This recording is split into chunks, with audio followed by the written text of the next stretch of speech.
हो मिलने से डरता है दिल, इकरार हो न जाए। ना मिलो ना मिलो ना मिलो, हमसे ज़्यादा कहीं प्यार हो न जाए। चलिए दोस्त, आपका स्वागत है आपका अपना यूट्यूब चैनल मैथ की दुनिया में। दोस्त आज हम लोग 6.3 लेकर के आए हैं। त्रिभुज का ये तीसरा चैप्टर है और सबसे पहले वाले वीडियो में आप देखे होंगे प्रमेय 1 और 2 देखा है। फिर दूसरे बार में क्या करें 6.1 से देख लिए क्वेश्चन, और अब क्या करें 6.2 से भी देखने के बाद अब देखिए 6.3 में लेकर के आए हैं दोस्त। और ये क्वेश्चन एग्जाम में आया है, कई बार आया है दोस्त। आप अगर अप टू डेट देखते होंगे तो आपको देखने को मिला होगा। दोस्त क्वेश्चन को पढ़ते हैं। यहाँ पर देखिए क्या कर रहा है हमसे, त्रिभुज ODC समरूप त्रिभुज OBA। यहाँ पर दो त्रिभुज को आपस में समरूप कर दिया दोस्त, ODC और OBA, ये दोनों त्रिभुज एक दूसरे का समरूप है। उसके बाद क्या करा दोस्त, BOC इक्वल टू में 125 डिग्री, ये अपना BOC का मान दे दिया है। और बोल रहा है CDO का मान जो है 70 डिग्री, CDO का मान जो है वो 70 डिग्री है। तो आपसे पूछा जा रहा है कि DOC, DCO और OAB का मान ज्ञात कीजिए। तो चलिए दोस्त इस क्वेश्चन को सॉल्व करते हैं। अब देखिए क्या कर रहे हैं, यहाँ पर दो त्रिभुज आपस में समरूप है। तो समरूप होने के बाद क्या होता है दोस्त कि आमने सामने की जो देखिए यहाँ पे दो त्रिभुज अगर आपस में समरूप हो तो उनके संगत भुजा के अनुपात भी बराबर होता है। चलिए वो बात की है। अब यहाँ पर से देखेंगे किसी भी रेखा के एक बिंदु पर दोस्त 180 का कोण बनता है, जिसमें से देख रहे हैं आप BOC पहले से दे रखा 125 और DOC हमारा वाट है दोस्त। यहाँ पर देखिए DOC वाट है। तो आप जानते हैं किसी भी रेखा के एक बिंदु पर 180 का कोण बनता है। तो हम क्या करेंगे यहाँ पर दोस्त, अब क्या लिखेंगे, देखिए यहाँ पे लिखेंगे कोण DOC प्लस में BOC इक्वल टू में 180 डिग्री लिख सकते हैं दोस्त, क्योंकि आपको बताया कि किसी भी रेखा के एक बिंदु पर 180 का कोण बनता है। और ये जो AB मतलब क्या है, AC जो रेखा है वो BD को प्रतिच्छेद कर रहा है, O पे प्रतिच्छेद कर रहा है, काट रहा है। अब क्या करेंगे, ये 180 है। अब इससे पहले देखिए BOC का मान हमको मालूम है दोस्त, तो हम क्या लिखेंगे यहाँ पे DOC प्लस में 125 इक्वल टू में 180 लिख सकते हैं। यहाँ तक तो कोई दिक्कत नहीं दोस्त। अब देखिए यहाँ पर इसके साथ ये प्लस में अगर बराबर के उस तरफ भेज देंगे तो ये चला जाएगा माइनस में। DOC इक्वल टू लिखेंगे 180 माइनस 125। DOC का मान कितना प्राप्त होगा भाई, 55 प्राप्त होगा। ये हमारा पहला आंसर आ गया। देख रहे हैं यहाँ पे DOC निकालना था, हमने DOC निकाल दिया। अब यहाँ पर से देखिए त्रिभुज CDO में एक कोण अभी प्राप्त हुआ जो DOC है 55 डिग्री। अब देखिए ODC या CDO पहले से दे रखा 70 डिग्री। यहाँ पर देखिए CDO कितना है, 70 डिग्री है। तो त्रिभुज के अंदर का दो कोण हमको मालूम हो गया, तीसरा कोण हमको मालूम नहीं है। तो आप जानते हैं कि त्रिभुज के तीनों कोण का योग कितना होता है दोस्त, 180 होता है। तो अब क्या कर लेंगे, अब हमारा काम जो होगा वो त्रिभुज CDO से काम होगा। अब जिसमें देखिए हम काम क्या कर रहे हैं, जिसमें क्या होगा त्रिभुज ODC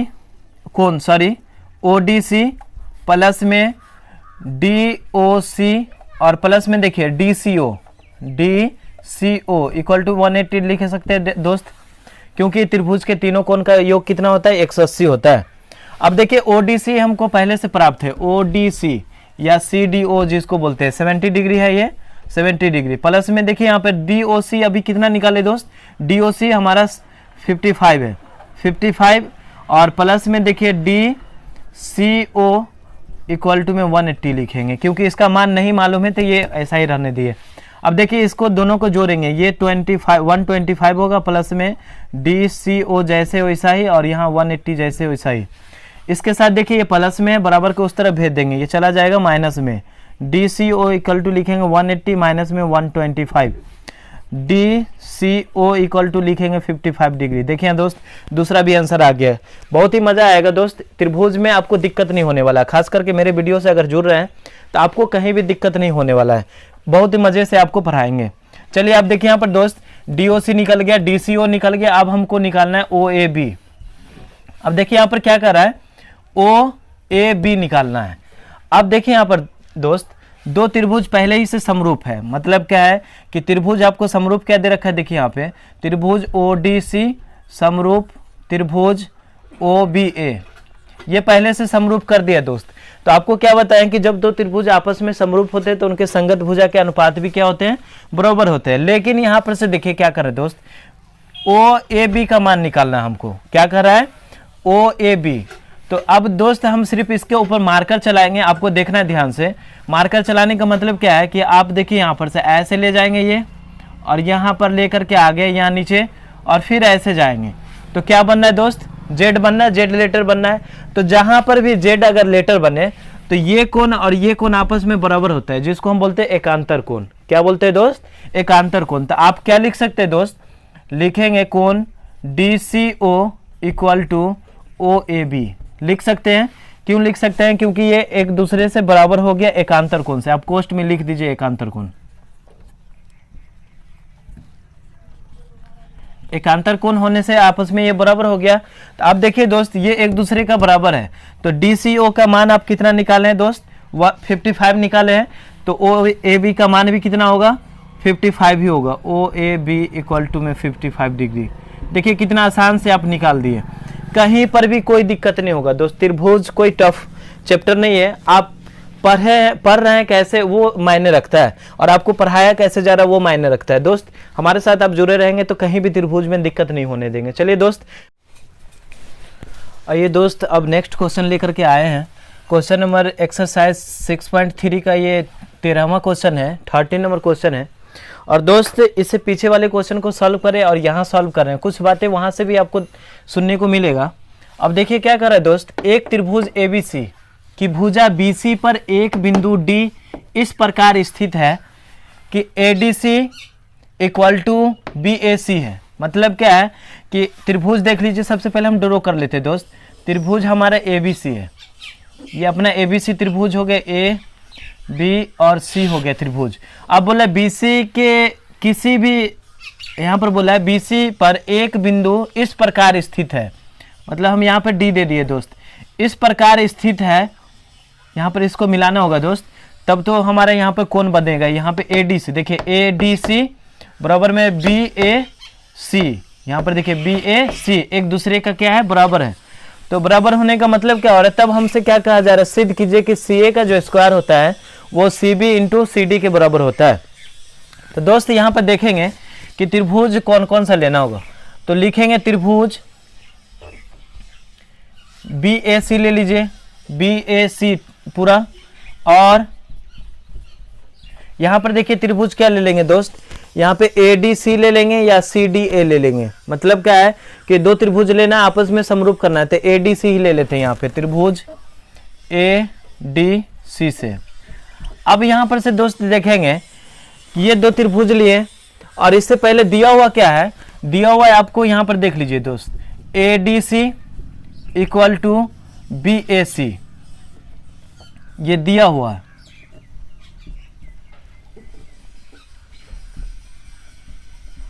यहां पर पहले से दिया हुआ है। तो जब दो त्रिभुज आपस में समरूप हो, क्या करेंगे दोस्त, यहां पर आपस में समरूप करेंगे। तो अब लिखेंगे यहाँ पे काम क्या करेंगे, देखिए यहाँ पे दोस्त लिखेंगे त्रिभुज BAC समरूप त्रिभुज, क्या चीज से, अगर समरूप करना है तो चलिए दोस्त इसको पहले हम बता देते हैं कि क्या चीज से समरूप है, उसके बाद आगे बताएंगे। सिर्फ आपको देखना है कि सिद्ध क्या करना है, CA का स्क्वायर जो होता है वो CB इंटू CD के बराबर में होता है। तो सबसे पहले आप बराबर क्या कर देंगे, देखिए ये तो पहले से दिया हुआ है। अब क्या करना है दोस्त, यहाँ पर देखिए BAC और उसके बाद यहाँ पर BAC लिए हैं, तो आपको क्या करना होगा, अब वो BAC तो पहले से बता दिए थे कि यहाँ पर BAC त्रिभुज और ADC एक दूसरे से हम काम कर रहे हैं, और काम करने के बाद देखेंगे कि वो आपस में बराबर क्या चीज़ से है। तो क्या करेंगे यहाँ पर दोस्त, ये तो ADC और BAC पहले से दिया हुआ है, यहाँ तक तो कोई दिक्कत नहीं। अगला जो उभयनिष्ठ वाला काम होगा दोस्त, तो देखिए ACB और अगला देखिए क्या करेंगे, DCA ले लेंगे, DCA। बीच में आप देखिए जो बीच में लेटर होता है दोस्त वो कोण का इंडिकेट करता है। तो ACB बोल रहे हैं, ACB ये C हो गया हमारा, और फिर बोल रहे हैं DCA बीच में C आ रहा है, तो दोनों में कोण सेम बता रहे हैं, इसलिए इसको लिखेंगे उभयनिष्ठ लिखेंगे दोस्त। क्या लिखेंगे, उभयनिष्ठ लिखेंगे। उभयनिष्ठ का मतलब क्या होता है दोस्त, एक ही रेखा एक ही कोण से जब दो त्रिभुज का काम चले तब उसको हम उभयनिष्ठ बोलते हैं। उभयनिष्ठ रेखा बोले या उभयनिष्ठ कोण बोले। यहाँ पे कोण आ गया, तो देख रहे हैं दो कोण आपस में मिल रहा है, तो क्या क्या चीज से समरूप होगा दोस्त, ए से हो जाएगा समरूप, ए से समरूप हो गया। तो समरूप होने का मतलब इसको हम ऐसे लिख लेंगे, ए से समरूप त्रिभुज BAC, समरूप का इंडिकेट कर देंगे त्रिभुज ADC, समरूप हो गया। अब समरूप जब होता है तो इससे पहले वाले क्वेश्चन में भी आपको दोस्त बोले हैं कि जब दो त्रिभुज आपस में समरूप हो तो उनके संगत भुजा के अनुपात भी क्या होता है, बराबर होता है। तो अब क्या लिखेंगे यहाँ पे, CA बाय में CB। दोस्त क्या लिख दिए, CA बाय में CB लिख दिए, और उसके बाद क्या लिखेंगे, CD बाय में CA। अब क्या करेंगे दोस्त, बराबर में क्या होता है कि ऊपर से ऊपर कटने वाला तो काट देते हैं, नीचे से नीचे कटने वाला होता है काट देते हैं।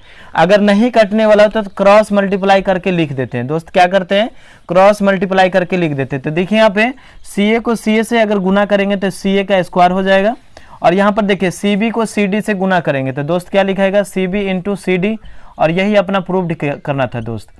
देख रहे हैं कैसे इजी से सॉल्व हुआ। तो एक बार और समझा देते दोस्त, आपसे क्वेश्चन क्या कहा गया कि त्रिभुज ABC के BC के जो BC भुजा है उसके किसी भी एक बिंदु पर D दे देते हैं, और D को देने के बाद क्या हो जाता है कि ADC जो है वो BAC के बराबर हो जाता है। ADC जो है वो BAC के बराबर हो जाता है। तो आपको कहा कि सिद्ध करके बताइए कि CA का जो स्क्वायर होता है वो CB गुने CD के बराबर होता है। तो दो त्रिभुज हम ले लिए, त्रिभुज BAC और ADC ले लिए, और दोनों से हम काम करना चालू कर दिए। तो दोस्त देखिए ये पहले ही से दिया हुआ है, ADC जो है वो BAC के बराबर जो दिया हुआ है। अब क्या करें, नेक्स्ट में क्या करें हैं, ACB ले लिए, बड़े वाले त्रिभुज से हम क्या कर लिए, ACB ले लिए, और फिर देखिए यहाँ पर DCA ले लिए। दो त्रिभुज है, सॉरी दो कोण है, और कोणों में देखिए C दोनों में बीच में है, और जो बीच में लेटर होता है वो कोण को इंडिकेट करता है। और जब दो कोण आपस में सेम हो, अगर उसी को दर्शाया जाए तो उसको हम उभयनिष्ठ लिखते हैं दोस्त। क्या लिखते हैं, उभयनिष्ठ। तो देख रहे हैं दोनों जगह कोण मिल रहा है, तो इसलिए हम क्या लिखे, AA से समरूप हो गया। क्या चीज से समरूप हो गया दोस्त, कोण से समरूप हो गया। तो समरूप को हम ऐसे दिखाते हैं, त्रिभुज BAC समरूप त्रिभुज ADC, दो त्रिभुज आपस में समरूप हो गए। तो जब दो त्रिभुज आपस में समरूप होते हैं तो उनके संगत भुजा के अनुपात भी क्या होता है, बराबर होता है, जो पिछले क्वेश्चन में भी हम बोले दोस्त। अब देखिए दो इसमें भुजा हम देख लिए एक दूसरे के बराबर था, उसको हम क्या कर दिए, अनुपात के रूप में डाल दिए, CA बाय में CB equal to CD by में CA। अब क्या बताएं दोस्त, बराबर जब रहता है तो क्रॉस मल्टीप्लाई होता है, CA को CA से मल्टीप्लाई कर दिया, CA का स्क्वायर इक्वल टू CB को CD से गुना कर दिए, गुना के रूप में रह गया, और यही प्रूफ भी करना था। तो चलिए दोस्त, आपको अच्छा लगा होगा तो कमेंट्स करेंगे, और आपको कैसे समझ में आ रहा है उस बात को भी कमेंट्स में लिखेंगे दोस्त। और साथ में क्या करें, दोस्तों के साथ शेयर करें, लाइक करें।